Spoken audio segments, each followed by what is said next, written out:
ವಿವೇಕ, ವಿಚಾರ, ವಿಶ್ಲೇಷಣೆಯೊಂದಿಗೆ ಭಾರತ್ ಒನ್ ಕನ್ನಡ.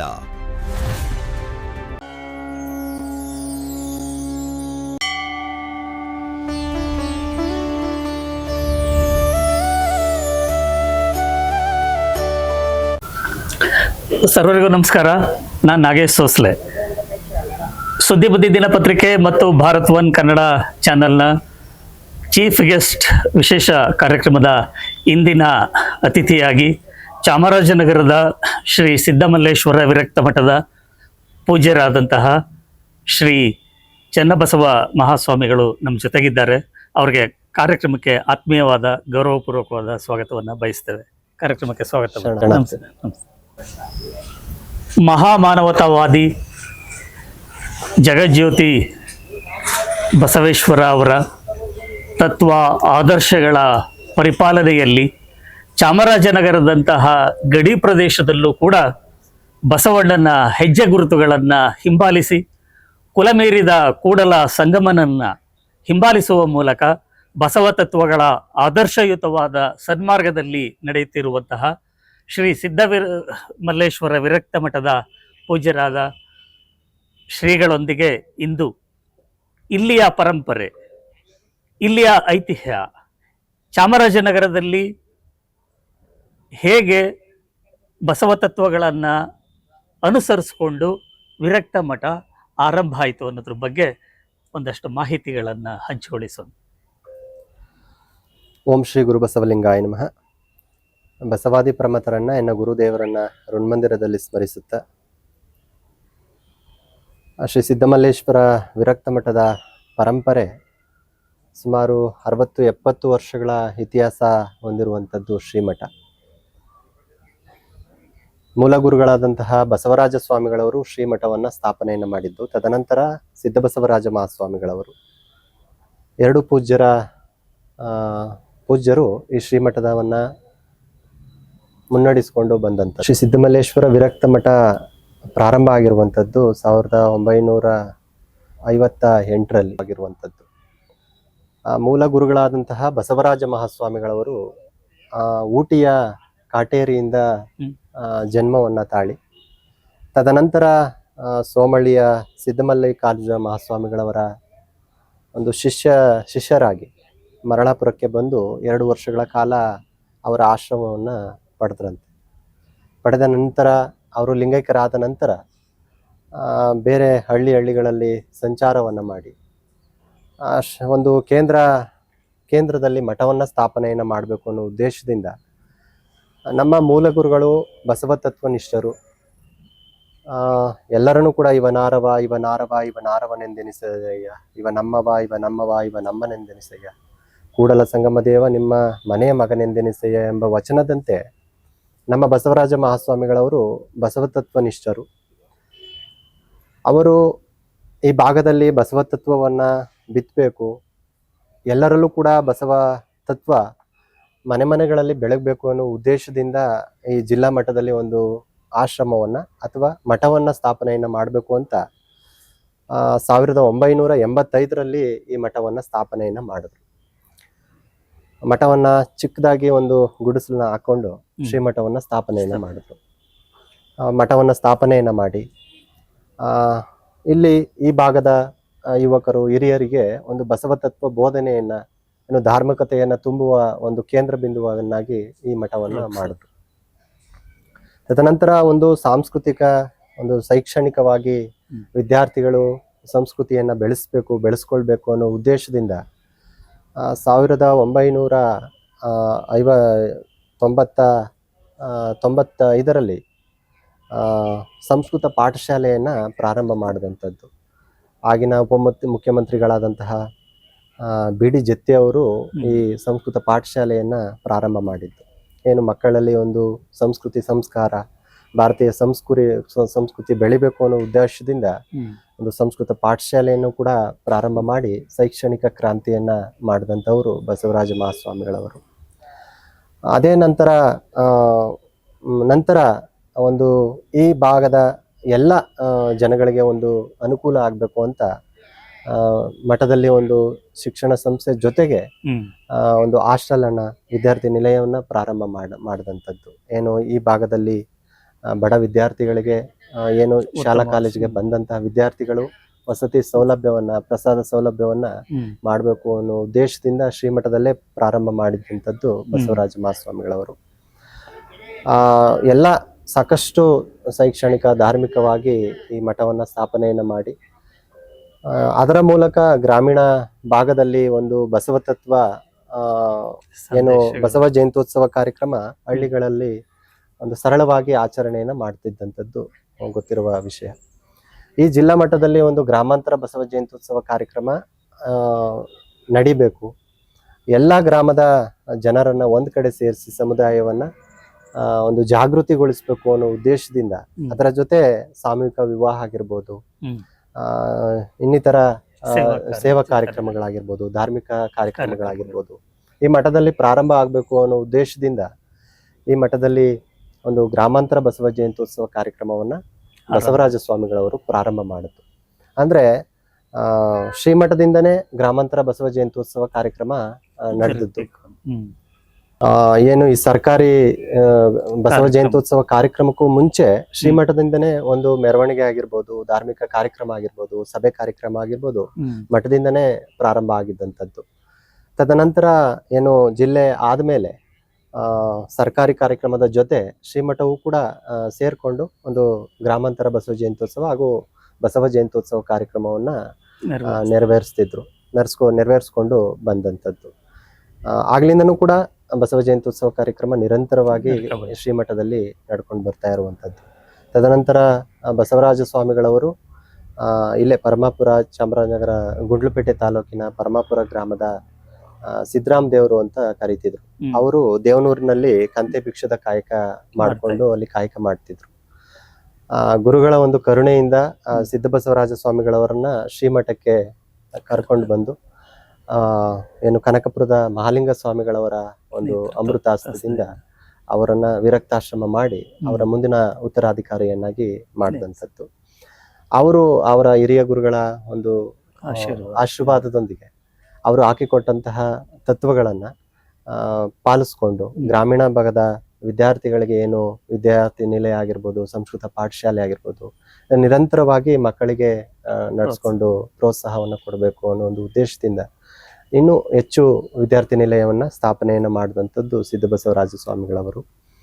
ಸಿದ್ಧ ಬಸವರಾಜ ಸ್ವಾಮಿಗಳವರ ಕಾಲದಲ್ಲಿ ಅನುಭವ ಮಂಟಪ ಜನರಿಗೆ ಒಂದು ಏನು ಬಡ ಜನರಿಗೆ ಒಂದು ಅನುಕೂಲ ಆಗಬೇಕು, ಶುಭ ಸಮಾರಂಭಗಳು ಅಲ್ಲಿ ನಡೀಬೇಕು, ಜನರಿಗೆ ಒಂದು ಅನುಕೂಲ ಆಗ್ಬೇಕು.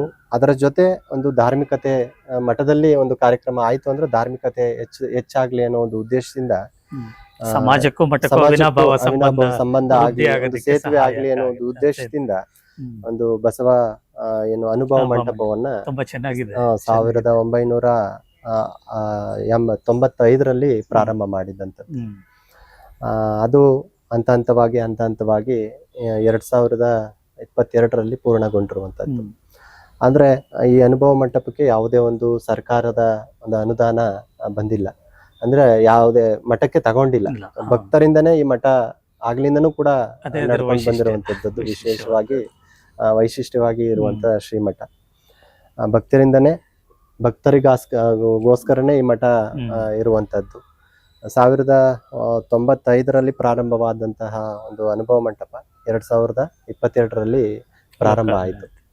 ಸಾಕಷ್ಟು ಧಾರ್ಮಿಕ ಕಾರ್ಯಕ್ರಮಗಳು, ಬಸವ ಜಯಂತ್ಯೋತ್ಸವ ಕಾರ್ಯಕ್ರಮ, ಪೂಜ್ಯರ ಸ್ಮರಣೋತ್ಸವ ಕಾರ್ಯಕ್ರಮ ಹಾಗೂ ವಚನ ಮಾಂಗಲ್ಯ ಆಗಿರ್ಬೋದು, ವಿದ್ಯಾರ್ಥಿಗಳಿಗೆ ಲಿಂಗಧಾರಣೆ ಕಾರ್ಯಕ್ರಮ ಆಗಿರ್ಬೋದು, ಮನೆಗಳಿಗೆ ಒಂದು ಶರಣ ಚಿಂತನೆ ಕಾರ್ಯಕ್ರಮ ಆಗಿರ್ಬೋದು, ಪೂಜ್ಯರು ನಿರಂತರವಾಗಿ ಪೂಜ್ಯರು ನಾಟಕಗಳಿಗೆ, ಕಲೆಗಳಿಗೆ ಪ್ರೋತ್ಸಾಹವನ್ನ ಶ್ರೀಮಠದ ಆವರಣದಲ್ಲೇ ಪ್ರೋತ್ಸಾಹವನ್ನು ಕೊಟ್ಟಂತದ್ದು. ಯಾಕಂದ್ರೆ ಚಾಮರಾಜನಗರ ಕಲೆಗೆ ತವರೂರು ಅಂತ ಕರೀತಾರೆ.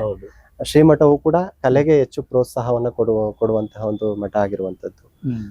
ಹಿಂದಿನ ಪೂಜ್ಯರು ಕೂಡ ಕಲೆಗೆ ಪ್ರೋತ್ಸಾಹವನ್ನು, ಭಜನೆ ಆಗಿರ್ಬೋದು, ಇನ್ನಿತರ ಯಾವುದೇ ಒಂದು ಧಾರ್ಮಿಕ ಶೈಕ್ಷಣಿಕ ಚಟುವಟಿಕೆಗಳನ್ನ ಆಗ್ಲಿಂದನೂ ಕೂಡ ಮಾಡ್ಕೊಂಡು ಬಂದಂಥದ್ದು.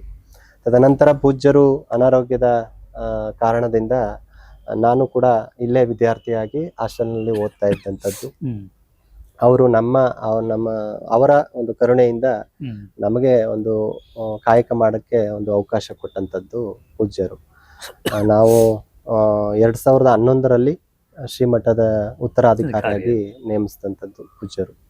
ಶ್ರೀಮಠದಿಂದ 16 ವರ್ಷಗಳ ಹಿಂದೆ ಸರಳವಾಗಿ ಬಸವನ ಜಯಂತ್ಯೋತ್ಸವ ಕಾರ್ಯಕ್ರಮವನ್ನ ಸಾಮೂಹಿಕ ವಿವಾಹದ ಮೂಲಕ ನಡೆಸ್ಕೊಂಡು ಪೂಜ್ಯರು ಬರ್ತಾ ಇದ್ರು.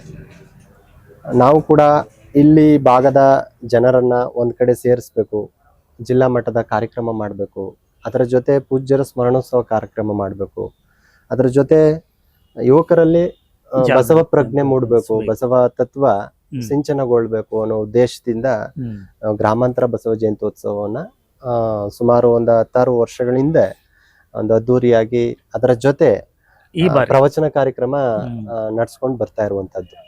ಈ ಬಾರಿ ಬಸವ ಜಯಂತ್ಯೋತ್ಸವ ಕಾರ್ಯಕ್ರಮ ವಿಶೇಷವಾಗಿ ಇರುವಂತದ್ದು. ಹೊಸ ಬಸವ ಬಳಗ ಪರಂಪರೆ ಆರಂಭ ಪ್ರತಿ ಜಿಲ್ಲೆಗಳಲ್ಲೂ ಕೂಡ ತಾಲೂಕು ಮಟ್ಟದ ಬಸವ ಬಳಗಗಳು ಪ್ರಾರಂಭ ಆಗಿರುವಂತದ್ದು ವಿಶೇಷವಾಗಿ ಈ ವರ್ಷ ಆಗಿರುವಂತ ಏಕತೆಯನ್ನ ಹೌದು, ಆ ವಚನದ ಮನೋಭಾವನೆ ಹುಟ್ಟು ಹಾಕುತ್ತೆ.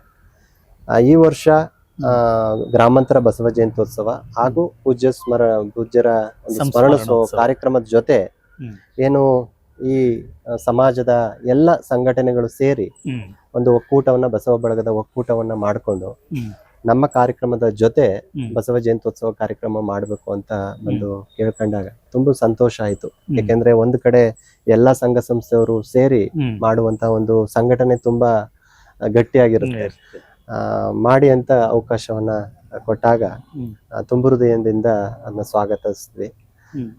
ಈ ವರ್ಷ ವಿಶೇಷವಾಗಿ ಬಸವ ಜಯಂತ್ಯೋತ್ಸವ ಕಾರ್ಯಕ್ರಮ ನಡೀತದೆ. ಈ ಕಾರ್ಯಕ್ರಮದಲ್ಲಿ ಏನು ಇಂದಿನ 21ನೇ ತಾರೀಕು ಏನು ಅಲ್ಲಮ್ಮ ಪ್ರಭುಗಳ ಒಂದು ಪ್ರಭುಲಿಂಗ ಲೀಲೆ ಎಂಬ ಪೌರಾಣಿಕ ನಾಟಕವನ್ನ 21ರ 8 ಗಂಟೆಗೆ ಇಟ್ಕೊಂಡಿದ್ದೀವಿ. 22ರ ಬೆಳಿಗ್ಗೆ ಗುರುಗಳ ಗದ್ದಿಗೆಗೆ ಬಿಲ್ವಾರ್ಚನೆ ಕಾರ್ಯಕ್ರಮ, ತದನಂತರ ಗುರುಗಳ ಪಾದಪೂಜೆ ಕಾರ್ಯಕ್ರಮ, ಷಟ್ಸ್ಥಳ ಧ್ವಜಾರೋಹಣ ಕಾರ್ಯಕ್ರಮ, 10 ಗಂಟೆಗೆ ಸುತ್ತೂರಿನ ಜಗದ್ಗುರುಗಳು ಕೂಡ ಉದ್ಘಾಟನೆಗೆ ಆಗಮಿಸ್ತಾ ಇದ್ದಾರೆ. ಏನು DCFS ಕಚೇರಿಯ ಮುಂಭಾಗ ಇರುವಂತಹ ಬಸವೇಶ್ವರ ನೂತನ ಪ್ರತಿಮೆಗೆ ಏನು ಮಾಲಾರ್ಪಣೆ ಹಾಗೂ ಪುಷ್ಪಾರ್ಚನೆ ಮಾಡಿದ ನಂತರ ಏನು ಸುತ್ತೂರಿನ ಜಗದ್ಗುರು ಶಿವರಾತ್ರಿ ದೇಶಿಕೇಂದ್ರ ಮಹಾಸ್ವಾಮಿಗಳವರು ಹಾಗೂ ಎಲ್ಲ ಜಿಲ್ಲೆಯ ಮಠಾಧಿಪತಿಗಳು, ರಾಜಕಾರಣಿಗಳು, ಸಾಹಿತಿಗಳು, ಹಿರಿಯರು, ಯುವಕರು ಎಲ್ಲ ಸೇರಿ ಪುಷ್ಪಾರ್ಚನೆ ಮಾಡಿದ ನಂತರ ಉದ್ಘಾಟನೆ ಕಾರ್ಯಕ್ರಮ, ಉತ್ಸವ ಉದ್ಘಾಟನೆ ನೆರವೇರುತ್ತದೆ. ಶ್ರೀಮಠದ ಆವರಣದಲ್ಲೂ ಕೂಡ ಏನು ಉತ್ತರ ಕರ್ನಾಟಕದಿಂದ ಮಹೇಶ್ವರಿ ಮಾತಾಜಿ ಅಂತ ಅವರು ಪ್ರವಚನಕಾರರಾಗಿ ಬರ್ತಾ ಇರುವಂತದ್ದು. 11 ಗಂಟೆಗೆ ಪ್ರವಚನ ಕಾರ್ಯಕ್ರಮ ಶ್ರೀಮಠದ ಆವರಣದಲ್ಲಿ ಇರ್ತದೆ. ಭಕ್ತಾದಿಗಳು ಬರುವಂತಹ ಭಕ್ತಾದಿಗಳಿಗೆ 2 ದಿನಗಳ 21, 22 ಎರಡು ದಿನಗಳ ಕಾಲ ನಿರಂತರ ಪ್ರಸಾದ ವಿನಿಯೋಗ ಇರ್ತದೆ. ಈ ಎಲ್ಲಾ ಕಾರ್ಯಕ್ರಮಗಳು ಕೂಡ ಭಕ್ತರಿಗಾಗಿ, ಭಕ್ತರ ಸಂಘಟನೆಗಾಗಿ, ಅದರ ಜೊತೆ ನಮ್ಮ ಶ್ರೀಮಠದ ವತಿಯಿಂದ ಸಿದ್ಮಲೇಶ್ವರ ಸೌಹಾರ್ದ ಸಹಕಾರಿ ಸಂಘ ಅಂತ ಒಂದು ಸಂಘ ನಡೀತಾ ಇದೆ. ಅವರ ಒಂದು ಸಹಯೋಗದೊಂದಿಗೆ ಅನುಭವ ಮಂಟಪದ ಒಳಗಡೆ ಒಂದು ಆರೋಗ್ಯ ತಪಾಸಣಾ ಶಿಬಿರವೂ ಕೂಡ 2 ದಿನಗಳ ಕಾಲ ನಡೀತಾ ಇರುವಂತದ್ದು. ಆ ಶಿಬಿರದಲ್ಲೂ ಕೂಡ ಭಕ್ತರಿಗೆ ಎಲ್ಲ ಸಮಸ್ತ ಭಕ್ತರಿಗೆ ಅವಕಾಶ ಇರುವಂತದ್ದು. ಎಲ್ಲರೂ ಕೂಡ ಬಂದು ಸದುಪಯೋಗಗೊಳಿಸ್ಕೊಡ್ಬೇಕು ಅಂತ ಈ ಮೂಲಕ ಕೇಳ್ಕೊಡ್ತೇವೆ. ವಚನಗಳು ಸಾರ್ವಕಾಲಿಕ ಶ್ರೇಷ್ಠವಾದವು. ಹಾಗಾಗಿ ವಚನಗಳ ಮೂಲಕ ನುಡಿದಂತೆ ನಡೆಯುವ, ನಡೆದಂತೆ ನುಡಿಯುವಂತಹ ಬಹುದೊಡ್ಡ ಶ್ರೇಷ್ಠತೆಯ ಕಾಯಕವನ್ನು ಕಟ್ಟಿಕೊಟ್ಟವರು. ಒಂದರ್ಥದಲ್ಲಿ ವಚನಗಳು ಅನ್ನೋದು ನಮ್ಮ ವಚನಕಾರರ ಜ್ಞಾನಪೀಠ ಎಂದೇ ನಾವು ಪರಿಭಾವಿಸಿದ್ದೀವಿ. ಏನು ಇವತ್ತಿನ ಜ್ಞಾನಪೀಠ ಇದೆ, ಅಂದು ಬಹುದೊಡ್ಡ ಅವರ ಶಿವಶರಣರ ಜ್ಞಾನ ವಚನಗಳ ರೂಪದಲ್ಲಿ ಪೀಠವಾಗಿ, ಜ್ಞಾನಪೀಠವಾಗಿ ಸಮಾಜವನ್ನು ತಿದ್ದುವಂತಹ ನಿಟ್ಟಿನಲ್ಲಿ ಬಹುಶಃ ಇಡೀ ಪ್ರಪಂಚದಾದ್ಯಂತ ಮಾನ್ಯತೆಯನ್ನು ಪಡೆದಿವೆ.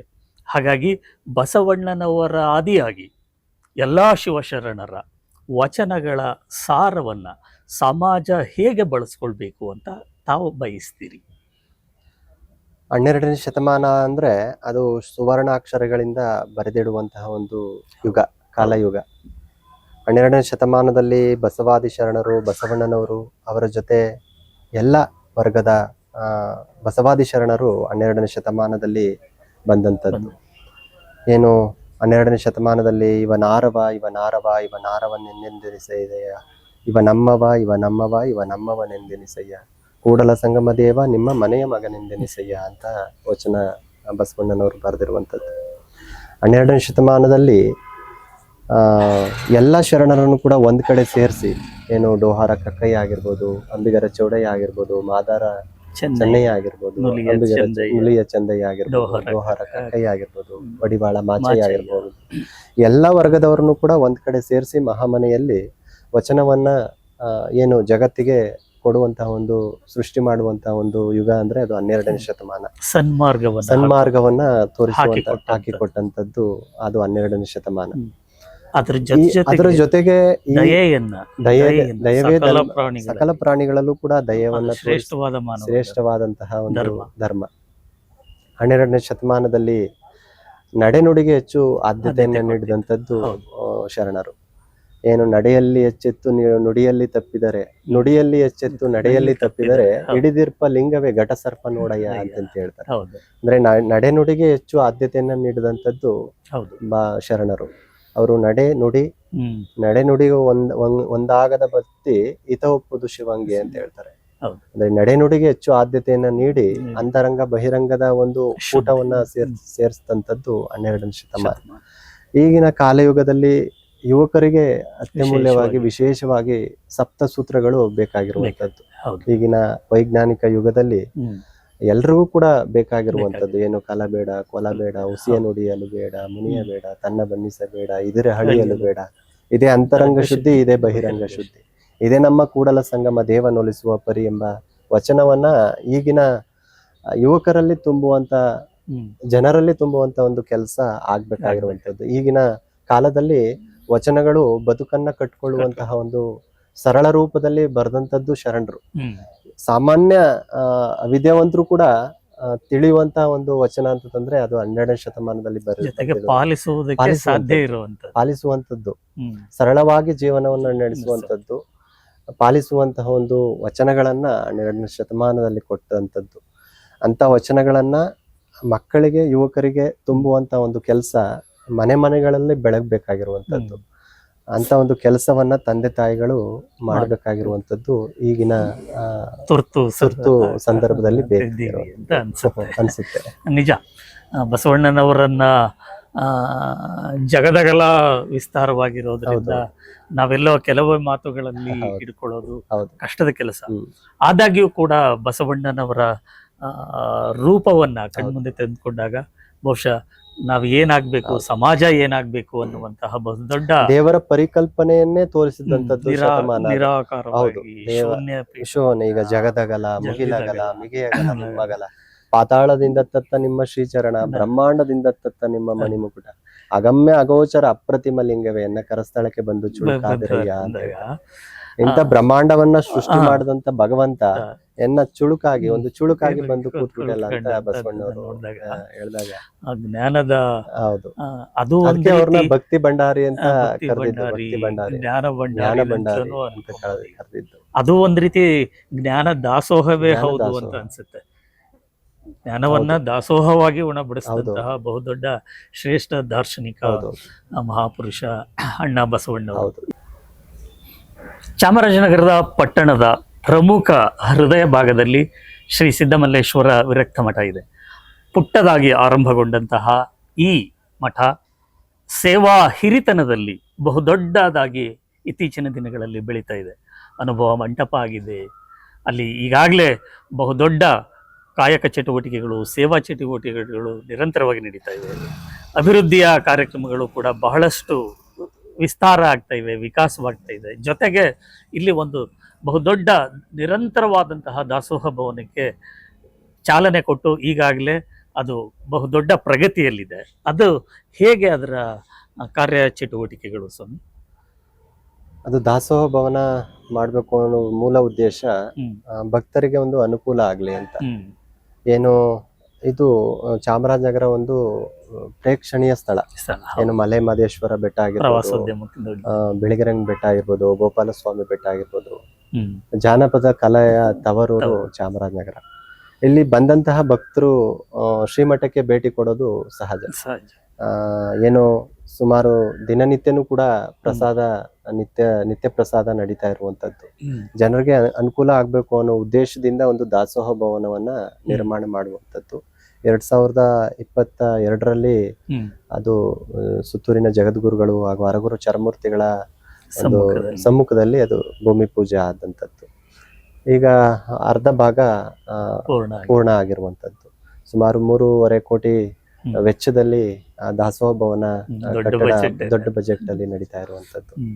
ಈ ಭಾಗದ ಭಕ್ತರಿಗೆ ಒಂದು ಅನುಕೂಲ ಆಗ್ಲಿ, ದಿನನಿತ್ಯನೂ ಕೂಡ ಪ್ರಸಾದ ಶ್ರೀಮಠದ ವತಿಯಿಂದ ನಡೀತಾ ಇರುವಂತದ್ದು. ಅದರ ಜೊತೆ ಆ ದಾಸೋಹ ಭವನದ ಮೇಲ್ಗಡೆ ಒಂದು ಪ್ರಾರ್ಥನಾ ಮಂದಿರ ಕೂಡ ಇರುವಂತದ್ದು. ಅಲ್ಲಿ ಪ್ರತಿ ತಿಂಗಳು ಕೂಡ ಅಮಾವಾಸ್ಯೆಯ ಭಜನೆ ಕಾರ್ಯಕ್ರಮ ಆಗಿರ್ಬೋದು, ಶರಣ ಚಿಂತನೆ ಕಾರ್ಯಕ್ರಮಗಳಾಗಿರ್ಬೋದು, ಆ ಚಿಂತನೆಗಳು ನಡಿಬೇಕು ಅನ್ನೋ ಉದ್ದೇಶದಿಂದ ಅದರ ಜೊತೆ ಒಂದು ಸಭಾಂಗಣನು ಕೂಡ ಮಾಡಿದ್ದೇವೆ. ಅದರ ಜೊತೆ ಒಂದಷ್ಟು ಅತಿಥಿ ಗೃಹಗಳು ಕೂಡ ಇದೆ. ಬಂದಂತ ಅತಿಥಿಗಳಿಗೂ ಕೂಡ ವಸತಿಯ ವ್ಯವಸ್ಥೆ ಕೂಡ ಇದೆ. ಎಲ್ರಿಗೂ ಕೂಡ ಅನುಕೂಲ ಆಗ್ಲಿ ಅನ್ನೋ ಉದ್ದೇಶದಿಂದ ಒಂದು ದಾಸೋಹ ಭವನ ಕಟ್ಟಡ ಏನು ಅಂದಾಜು ಯಾವಾಗ ಪೂರ್ಣ ಆಗ್ಬೋದು? ಇನ್ನು 1.5 ಸಮಯದಲ್ಲಿ ಪೂರ್ಣ ಆಗುತ್ತೆ, ಲೋಕಾರ್ಪಣೆ ಆಗುತ್ತೆ.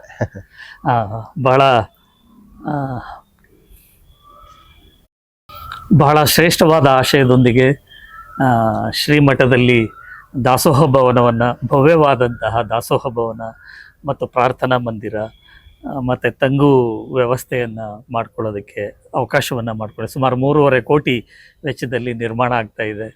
ಅದು ಆದಷ್ಟು ಬೇಗ ಪೂರ್ಣಗೊಂಡು ಜನರಿಗೆ, ಭಕ್ತರಿಗೆ ಸಮರ್ಪಣೆಗೊಳಿಸಿಕೊಳ್ಳುವಂತಹ ಕಾಯಕದಲ್ಲಿ ಮಗ್ನರಾಗಿದ್ದಾರೆ. ಅದು ಕೂಡ ಬಹಳಷ್ಟು ಬೇಗನೆ ಆಗಿ ಮತ್ತೆ ಈ ಬಸವ ಜಯಂತಿಯ ಶುಭ ಸಂದರ್ಭದಲ್ಲಿ ಶೀಘ್ರವಾಗಿ ಆಗಿ ಅದು ಜನರಿಗೆ ಸಮರ್ಪಣೆ ಆಗಲಿ ಎನ್ನುವಂತಹ ಆಶಯವನ್ನು ನಾವು ಕೂಡ ವ್ಯಕ್ತಪಡಿಸ್ತೇವೆ. ಈಗ ಸಾಂಸ್ಕೃತಿಕ ನಾಯಕರು ಕರ್ನಾಟಕದ ಚರಿತ್ರೆಯಲ್ಲಿ ಪ್ರಪಂಚದಾದ್ಯಂತ ಗುರುತಿಸಲ್ಪಡುವಂತಹ ಅಣ್ಣ ಬಸವೇಶ್ವರರ ಜಯಂತಿ ಮಹೋತ್ಸವದ ಈ ಶುಭ ಸಂದರ್ಭದಲ್ಲಿ ತಾವು ನಮ್ಮ ಜೊತೆ ಬಹಳಷ್ಟು ವಿಚಾರಗಳನ್ನು ಹಂಚಿಕೊಂಡ್ರಿ. ನುಡಿದಂತೆ ನಡೆಯೋದ್ರ ಮೂಲಕ, ಸಮಾಜಕ್ಕೆ ಮಾರ್ಗದರ್ಶನವನ್ನು ನೀಡೋದ್ರ ಮೂಲಕ ಶಿಕ್ಷಣ, ಸಂಸ್ಕೃತಿ, ಸಾಹಿತ್ಯ, ದಾಸೋಹ ಜೊತೆಗೆ ಸನ್ಮಾರ್ಗಗಳ ಬಗ್ಗೆ ದಾರಿದೀಪವಾಗಿ ಶ್ರೀ ಸಿದ್ದಮಲ್ಲೇಶ್ವರ ವಿರಕ್ತ ಮಠ ಬಹು ವಿಸ್ತಾರವಾದ ಬೆಳಕನ್ನು ಕೊಡೋದಕ್ಕೆ ಸಾಧ್ಯ ಆಗಿದೆ.